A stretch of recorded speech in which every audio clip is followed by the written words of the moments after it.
If you've been hanging around with us for a bit, you know that Krishla and I always harp on having a game plan before diving headfirst into the content sea for your business. But there comes a time where you have to start thinking about tools that you want to use to implement that killer strategy that you've been working so hard on. And that's another hurdle so many business owning parents face. How do you decide which tools to use to streamline your content creation and posting? How are you going to do this while also making sure that the kiddies are fed, bathed, and snuggled up in bed? Most of us would rather have a sip of yesterday's stale coffee than spend hours creating scripts, designing posts, and editing videos on repeat. This step on your marketing journey can be fun and creative, but it can also be draining and monotonous.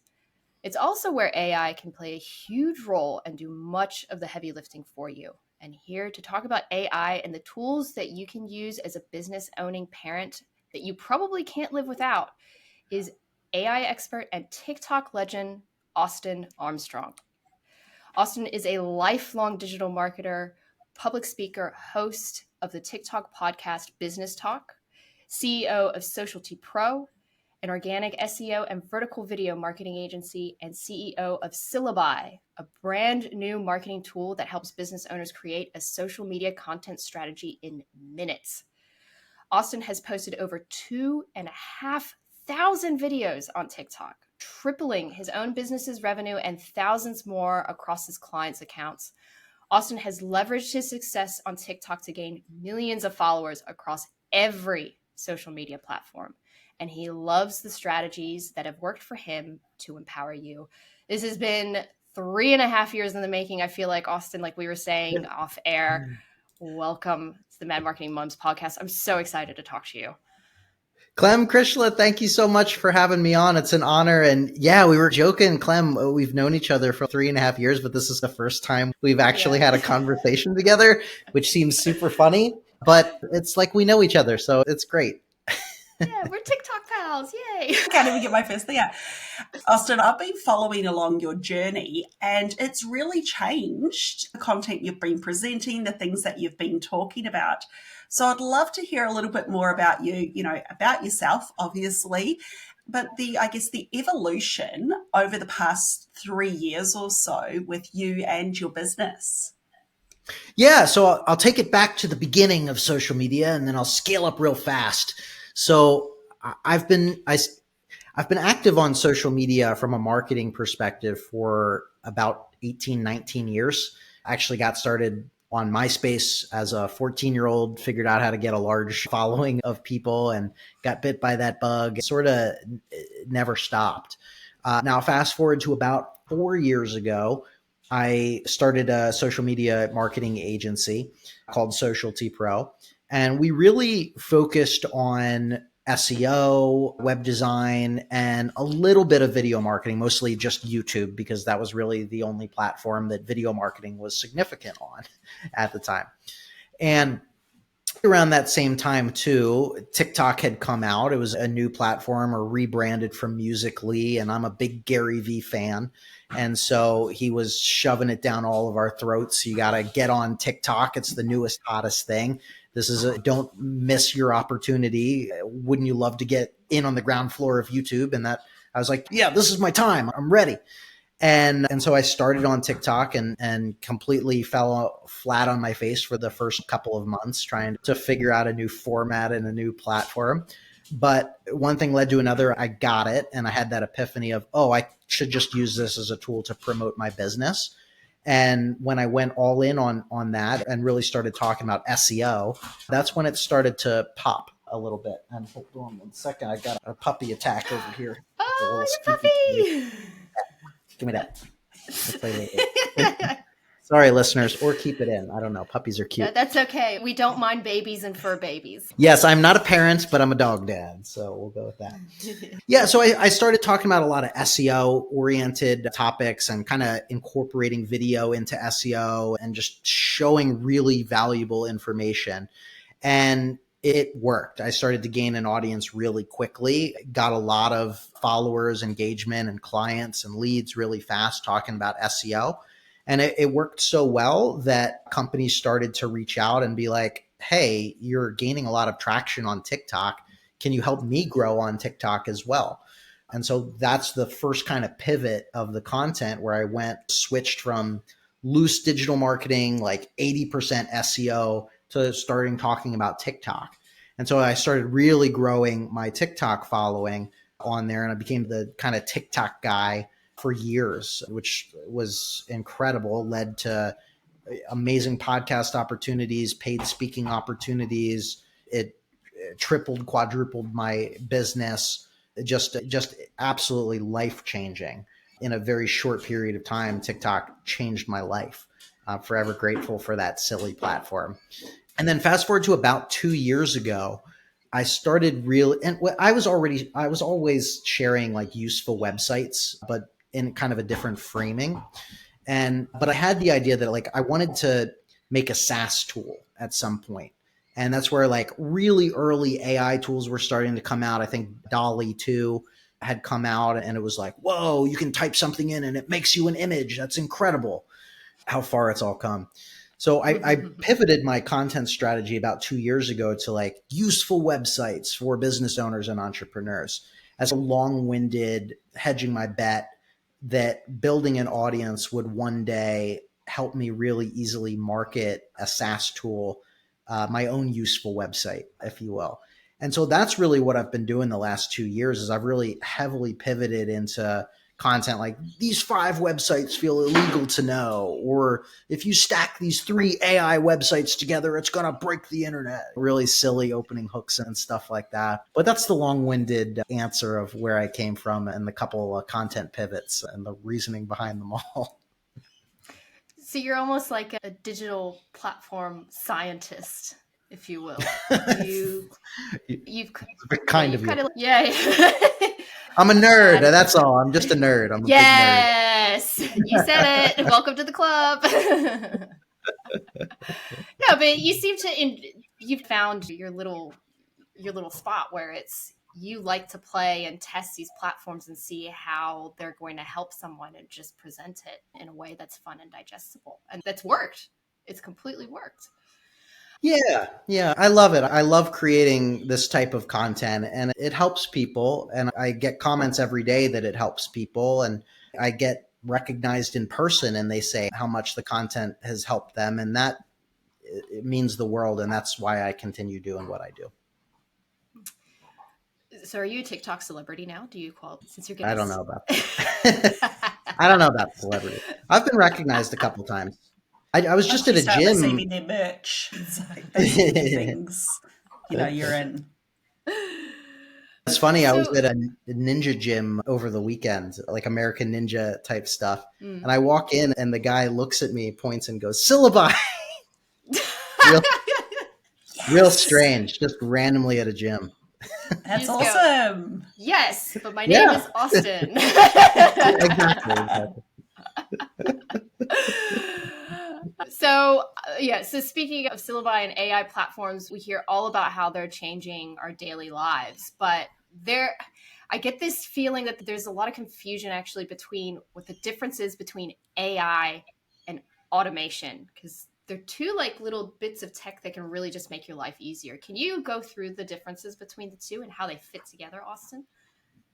Yeah. So automation there's no real intelligence behind it. It's just a sequence of systems or a sequence of events.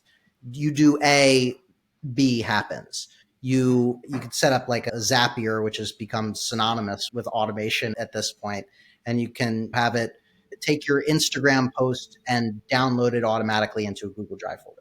One action creates a sequence of following actions. That's kind of automation, which helps you save a ton of time.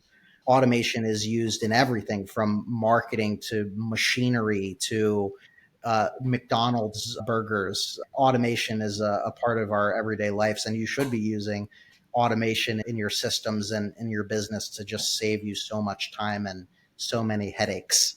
AI is much more advanced. You can talk to it. It has a larger data set, so it computes information in real time, and it can make decisions based on how you communicate with it. And it can present you different information based on the prompts that you use. it's based on, I think, I don't want to be wrong here, but I think billions, if hundreds of billions, if not trillions of data points to gather all of this information. So it's based on a collection of information that it pulls from and references from so that you can get a deliverable. Automation doesn't always create a new deliverable, where AI tends to create more of a deliverable depending on what your objective or what your prompt is. Hopefully That's a good good enough. explanation. Thank you. Yeah. A really good breakdown there. I'm interested to know, as an everyday person in business, where we should really get started when it comes to selecting AI tools. So are we just going out there and having a bit of a shop and taking your lists of 5 illegal websites they feel illegal to know? Or should we be looking at this a bit more strategically and working out where the bottlenecks are in our business? What would be your approach or your advice for that? That's such a great question. And I think you hit the nail on the head there. There's 1,000 new AI tools that come out every single day. I think the best starting point for everybody is ChatGPT. It's a free to use tool. You just sign up for a free account with Google and start testing it, start asking it things. Consider it your personal assistant that has access to the entire internet up until 2021. It's more advanced than you think it is if you haven't used any AI models or any of these AI tools before. Ask it ridiculously complex questions or tell it to give you really complex information that you think only an expert would have. It will give you all of that information. You can ask it to give you a step-by-step daily regime of what to do to grow your business. You can ask it, what are business ideas? Here's some things that I like, that I'm interested in. Here's some things that I can talk about. Here's some my experience in areas of expertise, but I don't know how to start a business. What do I do next? And it'll literally give you a step-by-step of everything that you need to do. You can even train it on you to be a digital clone of yourself so that you can bounce ideas off of yourself and get data-informed decisions based on how you would answer that question. But focusing on those bottlenecks, I think, is a brilliant way to focus on it. Don't just jump into every tool and hope for the best. Think about things that you wish you could offload to somebody, but maybe you don't have the funds to hire a dedicated person to do that. Or what are the things that you find really tedious in your day-to-day life that you just don't want to spend the time doing? Look for tools that overcome some of those pain points and bottlenecks. They're going to save you a lot of time and a lot of money as well. So to reiterate, what you're saying is try ChatGPT and maybe just say, ChatGPT, I've done my strategy. I'm ready to execute it. I have these content videos or these content ideas. My problem is I don't know how to edit these videos and I don't have time. What's the most cost-effective way of doing that? And it may even suggest a tool to try. Yeah, absolutely. It'll give you a step-by-step. It'll suggest tools that you can use based on its data set. So again, it is based on 2021. So if there's any, it likely definitely doesn't have access to a lot of these new AI tools that are coming out. So just keep that in mind. But anything prior to that, it'll give you exact step-by-step guide. And you can even say, now organize this in a spreadsheet, and it'll actually execute it into a table that you can download as a CSV. You can also, if you pay for ChatGPT, which is $20 a month, it becomes a no-brainer cost once you start to use it. You have access to plugins. And so you can leverage a lot of these plugins to do exponentially unlimited tasks. Zapier, for instance, is one of those tasks. So if you're a paying member of Zapier and you pay for ChatGPT, you can actually have ChatGPT and automation running so that you can automate basically anything that you want to do online that ChatGPT presents. You can say, write me a blog article on this and post it to my website. And you can connect Zapier to your website to post on a WordPress blog article, for instance. Amazing. And The limitations are only what you can think of.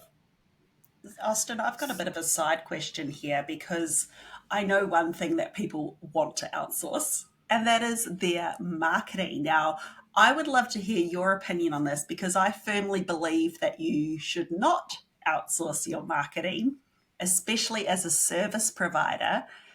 Yeah. But I know that you've spoken about this in websites that can help you with this, and obviously Syllabi definitely can help with this.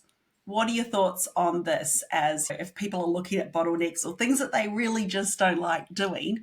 If one of those things is marketing my business, getting on camera, talking to my audience, what would you say to that? I'm interested. Yeah, rip the Band-Aid off and just do it, because chances are you're your own worst enemy, and that any negative criticism or any, excuse that you might have is in your mind legitimate. And this is going to sound a little harsh and a little blunt, but I have to crack that whip sometimes, because if you can't wait for things to happen, if you have a business, you want to grow your business, you need to be the one responsible for that.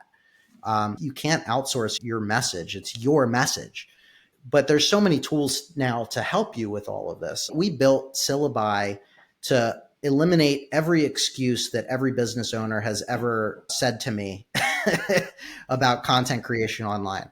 I don't know what topics to create content on. I don't know what to say in a video. I don't like being on camera. I need help staying consistent and accountable. And I don't have the money or the budget to hire somebody or hire an internal staff or figure out all the editing and whatnot. And so that's what Syllabi is. And it really eliminates all of those pain points. So Syllabi shows you the top questions in your business that people are searching for online with data to back those questions up, generates you video scripts around those questions so you know exactly what to say in the content. You can create digital avatars so it looks and sounds like a real human, a spokesperson. You can even deep fake yourself. I've done that. I have 4 deep fakes of myself, for instance. If you're just not feeling ready to shoot content that day, you can either choose an avatar or a digital spokesperson or deep fake yourself to create the content. And then you can stay consistent with our content calendar and consistency tracker. We're working on an in-app video editor so you can actually edit the video, and then direct social scheduling, which we're rolling out this month as well. So it's the whole campaign from ideation to creation to posting.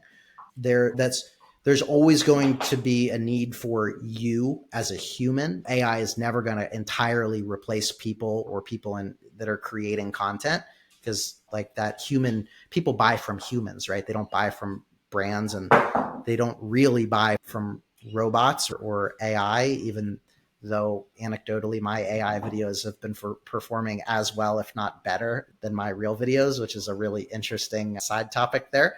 But if you're just getting started and you feel paralyzed by any or all of those things, this is a great way to get started. And then once you feel comfortable, start getting your feet wet, get in there and start creating content. It's not as scary as you think. It's just starting somewhere and staying consistent with it.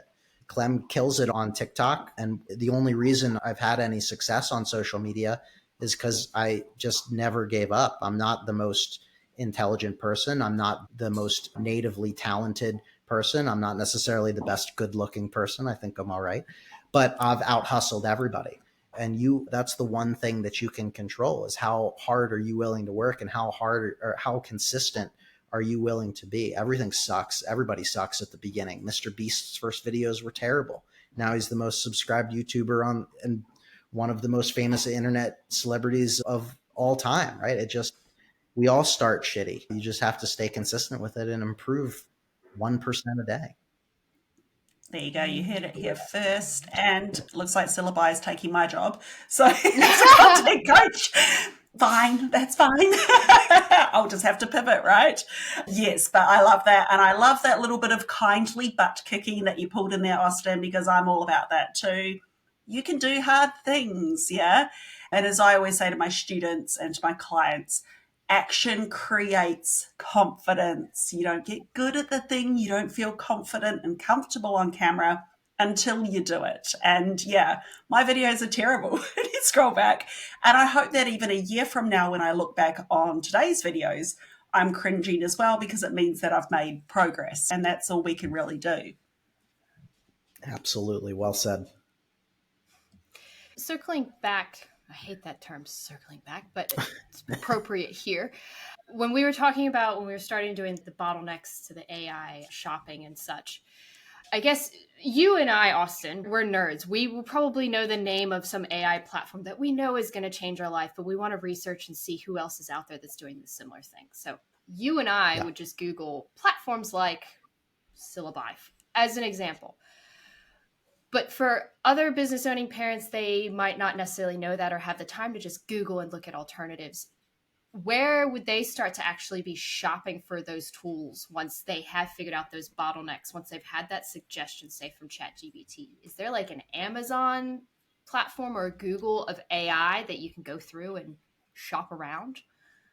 Yeah, you could follow me. No, I'm just kidding. It's There's true. It's true, actually. I was going to suggest that. Yeah, just follow Austin and Just Thanks watch for the his setup, TikToks. Clem. If there's any No, reason no. to join TikTok, it's for Austin, just to hear all the just to use. No, totally kidding. There's a lot of really good website directories. So there's an AI for that.com is a great one.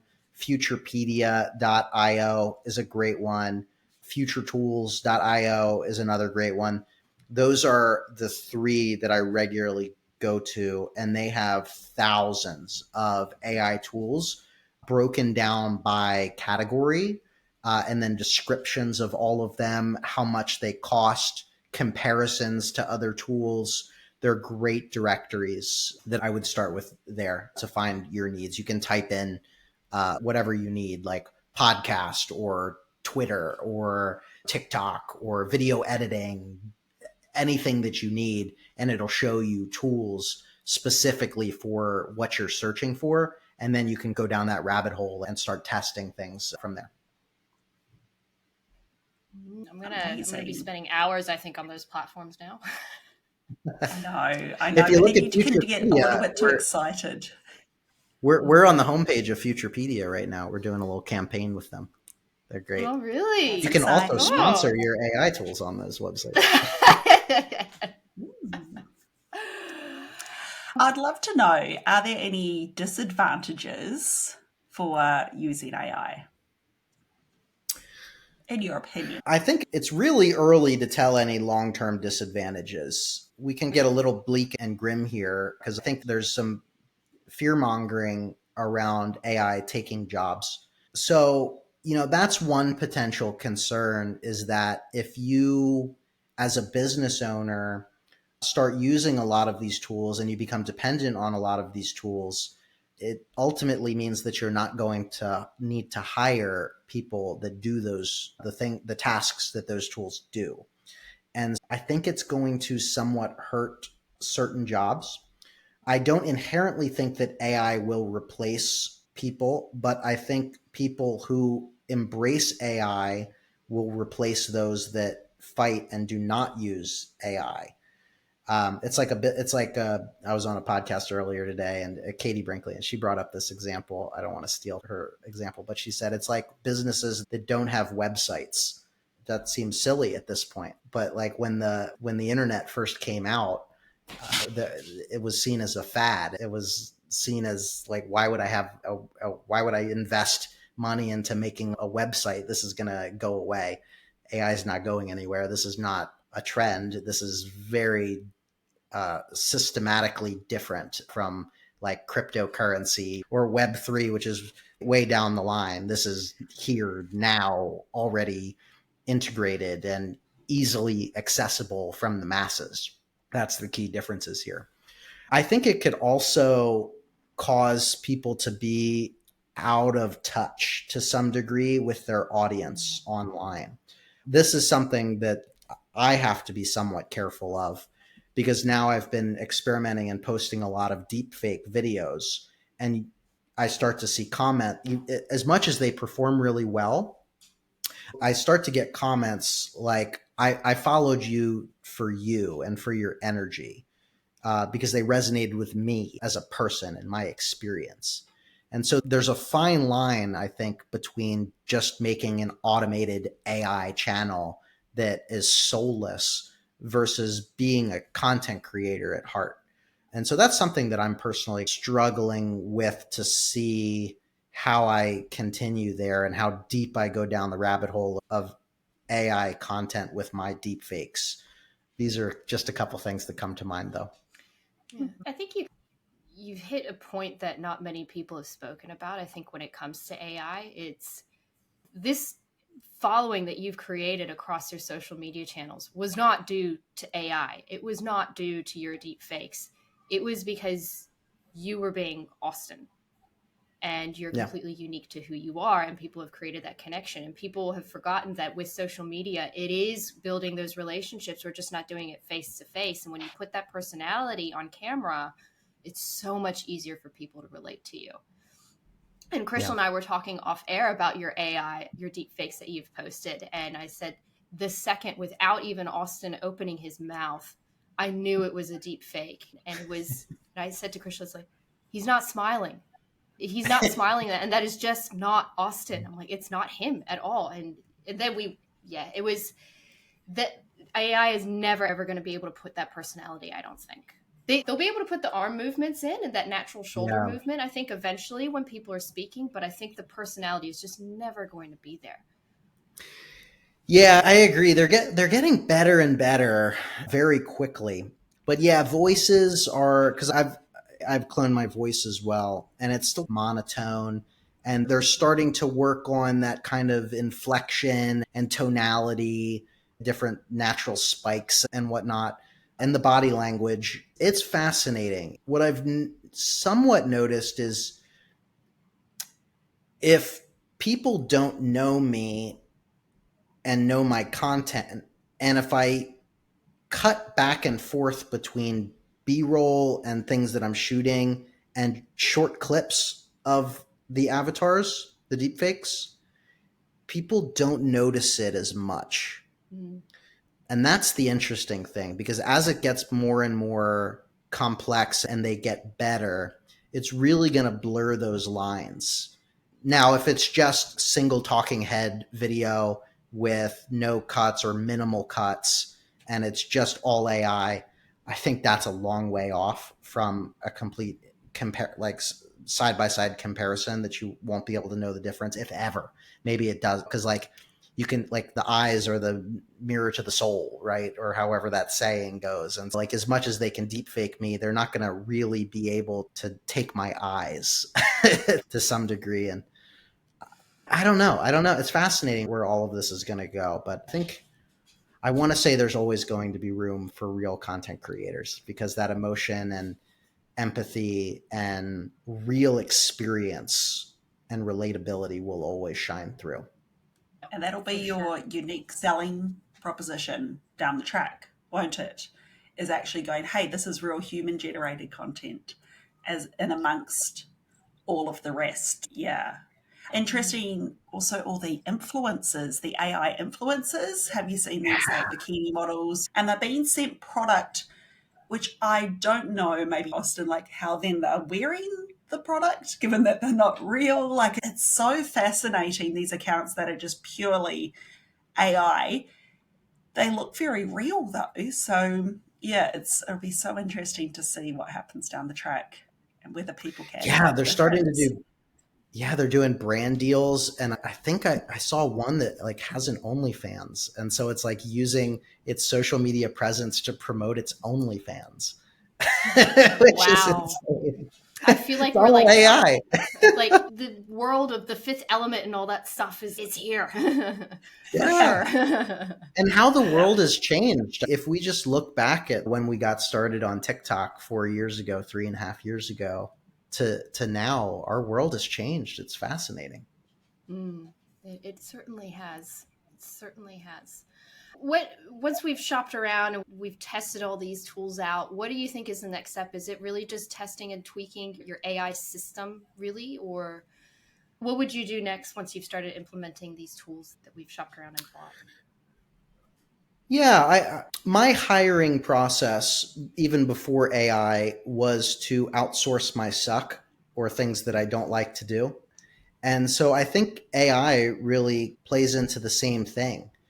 Focus on doing what you love to do and what you're passionate about and what your calling is in your business. I'm a content creator. All I want to do is create content. So like I've hired people to do everything in the business so that I can just focus on creating content because it's really all I want to do. And so I think AI really plays the same roles. Really outline and start finding tools that help you overcome certain bottlenecks or tedious tasks that just are naturally occurring in entrepreneurship. There's so many things that we all hate to do and that are tedious and are not the reason why we started a business in the first place, but they're necessary in order for us to continue running the business. So focus on all of those things first and start scaling. You can, if you sell a thingamajig and you're passionate about thingamajigs, find AI tools to run and automations to run all of the back end stuff so that all you need to do is work on thingamajigs and creating content or selling thingamajigs or going to trade shows and promoting your thingamajigs or going on podcasts like this and talking about your thingamajigs. Start with one, and just like everything that we do, you start with one thing and get it locked down so it's a seamless process, or hire one person that you can train or that does that one thing really well, and then move on to the next thing so that you can continue to stack these little pieces and so that you can elevate yourself to be that ideation person or the creative or the salesperson or whatever it is that you like to do within your business. Start stacking these things one at a time. It's only going to save you a lot of money because I associate a dollar amount to my time. And so on tasks that I do, is it worth me to do that? Or is my time worth more doing something else? And I take this to an extreme in my life, and I'm going to circle this back, but could I mow my own lawn and save $50? Yes. But my time to me is worth more than $50, which I pay a person to come bi-weekly to mow my lawn. And so I save that time and they do it better than I do because I'm not passionate about it and I don't like mow lawns all day. I can take that time and put it back into creating content. And same thing is with these AI tools. Like they're going to have a cost to a lot of these tools. Don't be afraid of that cost because it's going to give you more time and free up more time so that you can dedicate that to making more money or spending more time with your family or doing whatever it is that you want to do. Kate Toon, we interviewed her last week, and she said the exact same thing about allocating an hourly rate to yourself. And then you can make those decisions based on, is it worth me outsourcing that based on the price, based on my hourly rate? So I really love that. I'm interested, if we want to get out our crystal balls here, where do you think AI is going in the next year or two? What do you see? What do you predict that we might be seeing that we maybe haven't thought of just yet? Such a good question. I think we're fundamentally going to see digital content changed forever. Podcasts are going to change. Sorry, ladies. Video content creation is going to change with deepfakes getting better and better. It's hard to say because of how fast everything is moving. I've even seen predictions that movies and video games will be entirely created with prompts and AI in the next couple of years. These are already starting to happen. You can create 3D renderings and worlds that you can step into with a VR headset from a prompt. And the same thing they've already have AI South Park. I've seen in some TikTok videos. Yeah. So you can make South Park episodes with AI by just typing in prompts and it'll make the episodes and have their voices and the whole 9 yards. And there's some really interesting ones. Yeah, they did it with Seinfeld too. So it's easier with animation than real people right now, but they've already created like episodes of Seinfeld in AI and they're like having like real conversations in real time. It's like crazy stuff. So I think I don't even know. I want to say optimistically it's going to create like more millionaires and billionaires than ever before because everybody has a good idea, but not everyone has had the resources to execute those ideas. And I think AI is so cheap and affordable that so many new, really cool ideas are going to come out that are going to be life-changing. Healthcare is going to change. AI in cancer detection, or they're already using AI in like early signs of heart disease, heart attacks, different diseases like that.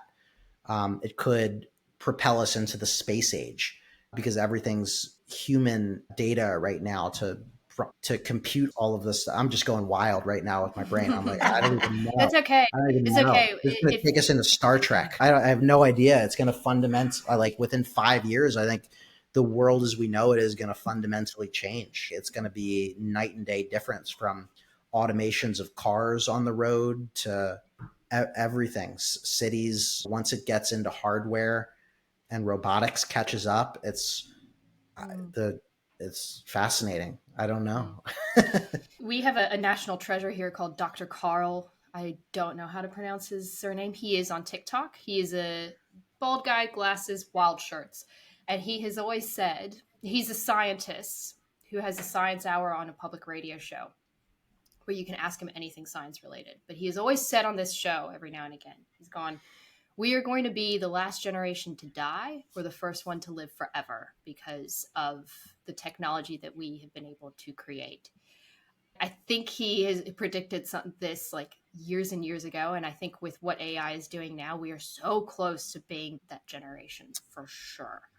So maybe on episode 15,000 of the Mad Marketing Mums podcast in year 2095, we'll have you back on here. We'll talk about the future of AI in the next 100 odd years. But no, I think we're going to have brain implants from Elon's Neuralink. We won't even need to talk though, will we? We'll just think to each other about what might be happening. The first telepathic podcast is great. Oh my God, we've just turned into the Jetsons now.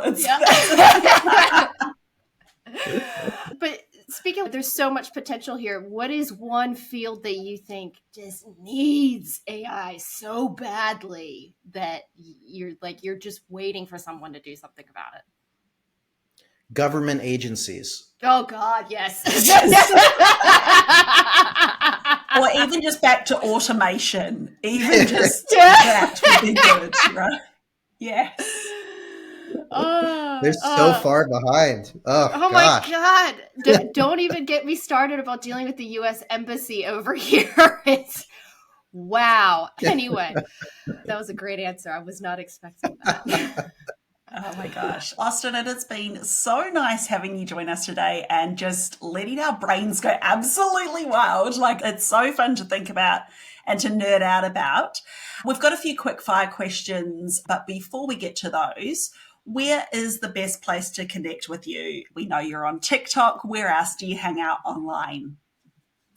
Anywhere. I'm on every platform. You can find me at Social T Pro across the board. My name's Austin Armstrong. There's like a vlogger influencer in LA named Austin Armstrong. I'm not that guy. I'm the nerdy looking guy with glasses. So don't follow that guy. Follow me instead. You might have to add your middle initial or something, at the risk of sounding like a serial killer, though, like having 3 names.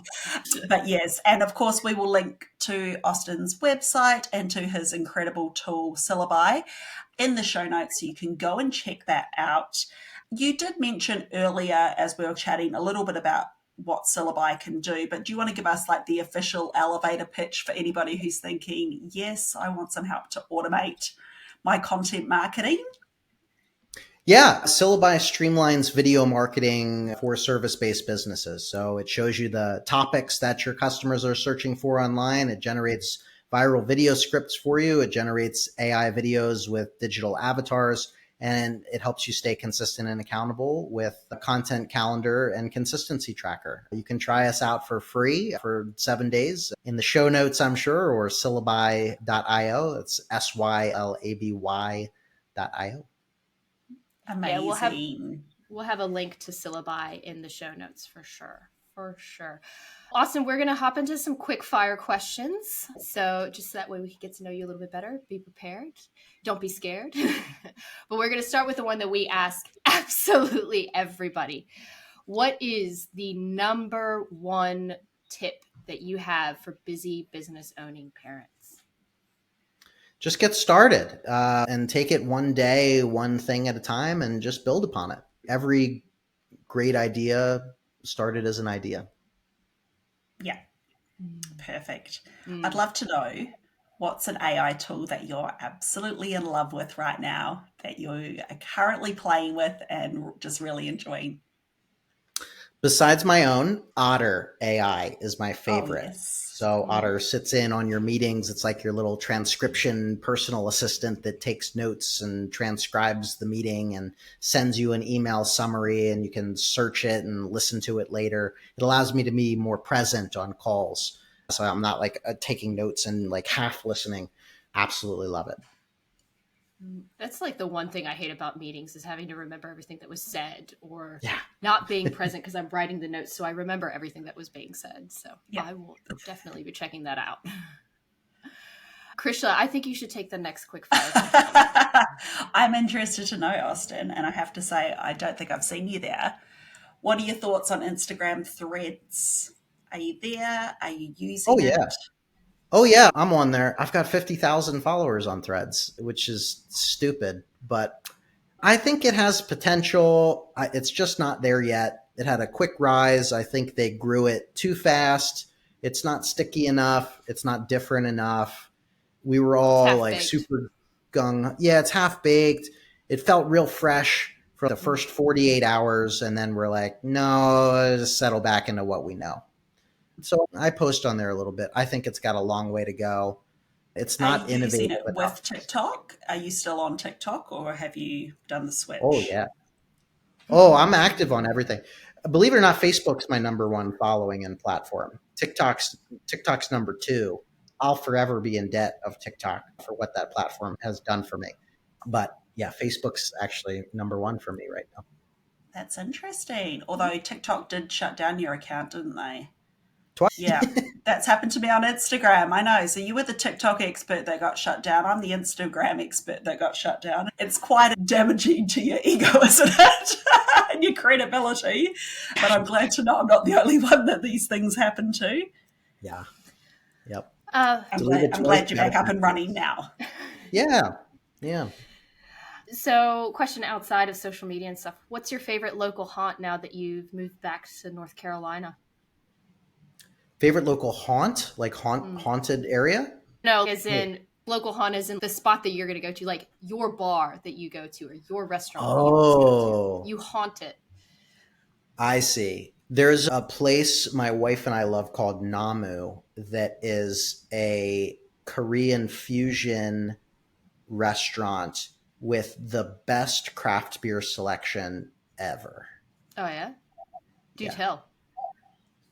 Oh, they specialize in sours, and I love sour beers, but they have 30, 40 beers on tap, and they swap them out every week. So there's always new beers. I did not picture you for a sour guy. To me, it tastes like liquid yogurt. It's just, it's me. But yeah, when you've been drinking for way longer than you should, your palate changes like crazy. That is true. Yeah. Got to evolve, right? Like the TikTok content. Yeah. I think last time I was in that phase, I ended up on soju, which I think it's a Korean liquor. I think it's a Korean liquor. Yeah, that sounds right. Korean or Vietnamese or something. Yeah. I think Korean. I think you're right. Yeah. We have a huge Asian population here in Australia, so Korean liquors are becoming quite popular here for sure. Yeah. Krishla, take the last question. Sure will. And that is hopefully an easy one for you to answer, Austin. How did you come up with the name syllabi for your product? Yeah, so I love the definition of syllabi. I have it pulled up here just so an outline of subjects in a course of studying. And so syllabi was actually a completely different business before that I had started with my wife that failed. And so it was like a Udemy, like a course platform, but for the content and information was delivered via email. So like every day you would pay for a course and you'd get a lesson, a text-based lesson delivered to you via email. And I still think it's a really cool idea, but it ultimately didn't pan out for a couple reasons, but we kept the name and the domain and all the social media profiles and stuff. And then like a year and a half later, I had this idea for what is now Syllabi. And I'm like, the goal here is to develop a content strategy for social media in 10 minutes.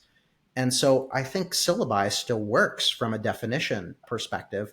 Plus it sounds cool and it's single word, so it fits the tech norms. And yeah, that's the origin story there. Oh, I like it. Recycling. Yes. Very eco-friendly, right? Sustainable. Yeah. Reuse, use what you have. Amazing. My wife's a much better namer than I am. Multi-Pro kind of sucks compared to Syllabi. So that's the kind of difference there. Austin, thank you so much for coming on. It's been an absolute pleasure to finally actually speak to you in real time versus across TikTok comments and such. Likewise. Yeah, thank you so much for coming on and taking the time to speak to us. Yeah, thank you both so much for the opportunity. It was a lot of fun. I hope we get the opportunity to do it again in the future and it doesn't take 3.5 years next time. Yeah. It might only take 3 months with the way AI is going at this point. All right. Thanks a lot. Okay. I'm going to hit stop. There we go. All right.